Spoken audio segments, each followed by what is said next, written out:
Alright guys, Jameson and Alex here. Today we're just going to give you a quick update kind of on the channel. Yeah. Our newest issue of World of Territol from our Patreon with some of the stuff that's in that. So if you're new, don't forget to like, subscribe, hit the bell notifications so you know all of our new videos are coming out. And get access and entered into the giveaway for the D&D Beyond Players Sourcebook. Yeah, emphasis on Sourcebook. That's the big one. That's the big one. So with the third issue of Territol, each of these issues that we're doing focuses on a different faction. One of the 4 primary factions for the time being. 4 factions. Are you teasing things that I don't know about yet? I mean, maybe. Yes. So the first faction that we talked about was the Inksworn, which is, the mysterious ink magic kind of ancient mystery, kind of the mysterious faction. Yes. The second one we did was the Sanguinarians, which are the blood magic users and things like that. So we went back to back like creepies in 2 different ways. Yes. So we tried to get a little bit more pure-hearted with the third one. Yeah, so the third one is the Ascendant, which are kind of the lawful, bringing order. If you think of ancient Roman, Greek kind of culture, mythos kind of ideas, like their, structure, order. Yes. It's kind of like it was all thing. about trying to find the absolute best of what, the humanity could bring at the time, or in this case, whatever race you may be choosing. Sure. More about the natural way of things and not... They're like the thinkers and philosophers. Yeah. That kind of deal. Not this crazy, creepy blood magics and this inky shenanigans. Freaking stuff. Yeah. No. So, so those are the first 3, and this, like I said, this issue just recently came out. We're trying to do an issue a month. We're going to have some more updates on that probably later in this month or next month about the future of the Patreon and stuff like that, because we have lots of plans and we want to start, doing more with that. Mm-hmm. But for now, this is what we have: is these first 3 issues. They're about, I think, 12 to 15 pages each. So if you get on now, you're going to get access to all 3 of those. So you're talking almost like 40 plus pages of stuff on here, some art, some other stuff, spells, magic items, things like that. But again, the focus with this one, the subclass is the Enforcer Barbarian. Yep. A lot of people like the concept and idea of a Grappler kind of build. If that's what sounds interesting to you, that is exactly what this Barbarian is. And without giving away too much, there was a specific ability. It was requested by our third-party member who helps kind of play test some of this and help us kind of brainstorm some ideas and flush some stuff out. And his comment was, "I really just want something that can just do this." I'm like, don't see why it can't do that. Yes. It does. I will give a hint. If you think of the first Avengers movie, you got Hulk with Loki kind of, smacking him around. Yeah. Well, think you're a grappler and just piece some things together with that. Yeah. There is, the big capstone, I'm going to give the name for the idea, is the Avatar of Rage. Yeah. Essentially, you can, like a paladin, you have like a big capstone where you just go like big old mode. Well, you can do it as a barbarian. Yeah. And it's, I really like this one. This was actually, I think, the first subclass I ever made. Yeah. Was this one? I'm pretty sure it was. And then it's been revised over years and stuff. But this was... Because I was like, I want to build a grappler. Because no one was really doing it, several years ago. Yep. Or at least I didn't know of any back then. Yeah. So I was like, I'm going to do it myself. Damn it. And I started doing that. And this is what we ended up with. So it's a really cool kind of grapple build that has some interesting focus and utility on the side. So definitely fun with that. Other thing to keep in mind is it's a new year. So we're always looking for new things to try out on the channel to see what, to put out there what you guys want to see. We definitely have some ideas for things we want to try to do, but if there are certain ideas that the community has that everybody really wants to see, we're definitely interested in hearing about that, discussing type things. We're probably going to start doing some discussion type videos instead of having, just being strictly subclass reviews and things like that, to kind of break up the same old kind of thing. Yeah. And we do have some interviews that we're looking to get. We're trying to pin some people down for those. Yeah. Some of these bigger creators are really busy. Well, sure. So, but we have a couple that have said that they want to do it. So we're trying to get them pinned down, and maybe some smaller creators as well. Kind of give you, some cool, people that you might not know about. Yeah. Or just picking people's brains for some of these bigger ones that we've already done some stuff for. I think when we kind of come across the idea of doing this, that's really a, earth-shattering idea. It's that kind of picking people's brains that do similar stuff to what you do, kind of understand each other's processes. It's a very fun dialogue and creative dialogue and kind of bouncy ideas off each other in a fun and interesting way, which is something I'm always down for. Yeah, for sure. So we're trying to branch out a little bit on here. Of course, we're going to keep doing subclasses. That's kind of one of our favorite things to do. I think for me at least. It's fun to see them. So.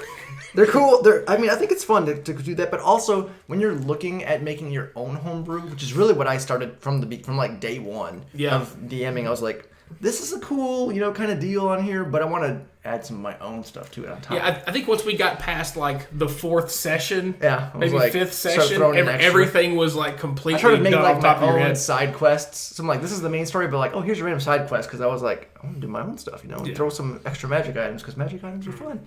So that's. That may or may not be completely busted and cracked. Yes, I've gone overboard on a couple of them, but I've kind of had to tweak some back. And our rogue in our campaign got a little overboard. Your fault. A little, yes. I've had to nerf some things a couple times. You should have known who you were giving that to. Yes. Anyways, so maybe that'll come up eventually.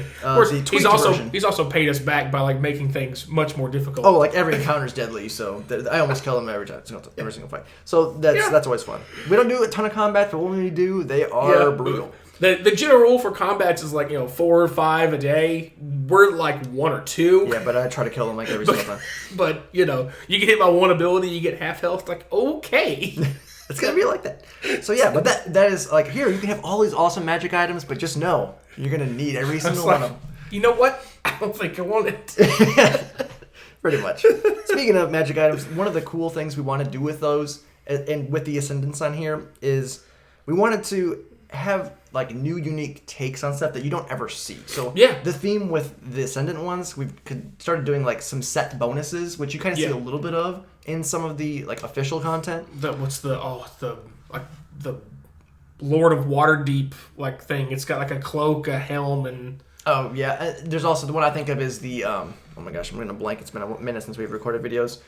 There's the hammer that you can throw, hammer of thunderbolts. It's like you have the gauntlets of ogreish power. And all the other stuff that goes along with it, you get bonus stuff for it. That's kind of like a thought, but there are a few set bonuses in 5th edition, but they are few and far between. We expanded the concept where it's like if you have 2 things, if you have these 2 things equipped, you get extra bonuses for both of them. Yeah, and kind of stuff. So that was the Sanguinarians. We kind of really went into that, and with the Ascendant, the thought process is attunement bonuses, where you can use an object that's a magic item. And you don't have to be attuned to it, but if you are attuned to it, it gets extra features. Yeah. So that's something that we thought would be cool because you are very limited with your attunement slots. Yep. And it's one of the most painful things to me as a player is you get a cool magic item that you just can't use because it takes attunement. You only got 3 attunement slots unless you're an artificer, which gets 47. Yeah. And so like with this one, just the main set is the Drums of War set. Yeah. And there's multiple different Drums of War. They're varying levels of rarity and what the power or potency of what they do. Yeah. But you can attune to any number of them as 1 spell slot. Yes. Or as 1 attunement slot, sorry. So with that, like if you have only 1, you attune to it, it's 1 attunement slot. But if you have like 3 drums, you can attune to 1 attunement slot. But you can use all 3 drums. So it's one of these things where like with set bonuses, it gives DMs like you found this 1 drum. Now you're like, oh, this is awesome. And it's part of the set. So now like you want to go. It's built in side quest content. Yeah, you want to go out and find the rest of it. The other thing that I thought about as we've done 3 issues and we're going to continue to work on these is I want to find out ways to make the less used weapon types in 5th edition more interesting, giving them magical variants and because everybody's like, okay, long sword, great axe, warhammer, dagger, short sword, done. Okay, what about the glaive? Yes. What about the sickle? What about the net? We'll hopefully get to that one. We're working on the net. That's a weird one. That's the scimitar, like all the pick, all these other weapons that are in there, which are like, unless you're playing like a very resource stringent campaign, which I think can be really fun at times. Everybody's always going to pick like a very small list of weapons because they're just objectively better, which I totally get that. Sure. So finding ways to make some of those less used weapon types more interesting in a variety of ways, something that's kind of been a focus of mine. Yeah. And I think one thing too that we've done so far with the first 3 issues and we will do into the next one as well is spells. So Yeah, each faction has thematically and mechanically like a focus on spells. With they have specific schools of magic that they kind of lean more into. So each faction has like a couple primary schools that they lean. Yeah. And like what type of stuff they do. Like with Sanguinarians, it was really like stealing life. Yep. Using blood to like mark a creature. That kind of deal where you're like playing with giving and taking health. Yep. And that kind of theme. With the Ascendants, Inksworn, the first issue didn't have spells because we were doing some other stuff with that. But the next one, I'm planning to have, we've planned out, we have each faction has specific types of stuff. Yeah. With the Ascendants, theirs is kind of battlefield strategy, manipulation, and trickery. So like it's this very like tactical kind of spells, and the way that we design them is like me and Jacob is the other guy we work with. We do a lot of stuff with this. Is like. We look at it, or I look at it primarily as like prestige spells. So if you think of like Graviturgy magic or Chronergy from Matthew Mercer had the Wildmount setting, it's like these spells are meant for these subclasses, but as a GM, as a DM, you can reward them as like bonuses because they're typically maybe skew a little bit stronger in certain aspects sometimes. And that's kind of the thought process with these is then maybe be a little bit more utility, maybe a little bit stronger than the average spell. Maybe we try to keep them balanced as best we can, but they might It's the skew hardest a little part bit. about making your own stuff. Especially when you do unique effects. I think that's the hardest thing because it's just like damage, you can scale numbers pretty easily, but it's like when it's abilities and effects that can get a little complicated. And we're always open to, feedback and stuff and adjusting things if we need to update, do erratas or whatever if we get too wild with stuff. But with these is like... getting unique effects and abilities to just let you go above and beyond. So with the faction spells, it's supposed to be all the subclasses that are of each faction. If they can cast spells, they would get access, to specific ones. It's the same as like for example, we have a spell on here, Gambit. It's available to bards, paladins, rangers, and sorcerers.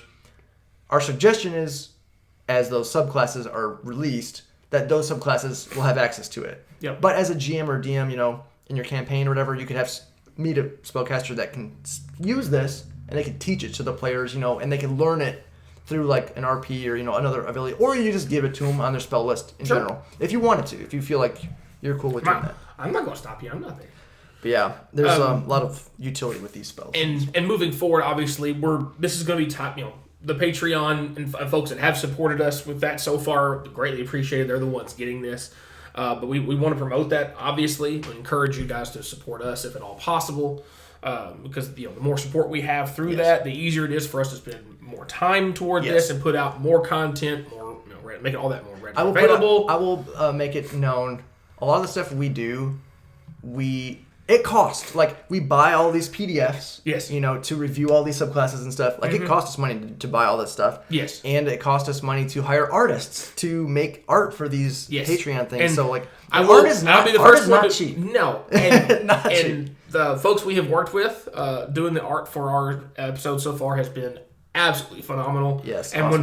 when they've given us drafts of what do you think of this, we have maybe a couple of suggestions we said that we would want to change to maybe better fit the theme on what our imagination for our creation is, and they've been very willing to work with us. It's our idea and everything, and so it's great to kind of have other creators kind of thing help other creators instead of having to go through some major corporate shenanigans to get things like this taken care of. Yeah, it does cost us money to make these things, and I will tell you with the Patreon stuff, we've not broke even. No, I'm just being straightforward, honest. We like making this stuff. We want to give you stuff that's awesome and cool and fun to work with, and we want to put it out a certain level of quality. Yes. So like we can't just write a bunch of stuff on a Word document and put it out there, but we want it to look nice, to an extent. We want to have art and stuff, and if we want to keep doing that, it's something that we're going to be relying on you guys because we can only go so far.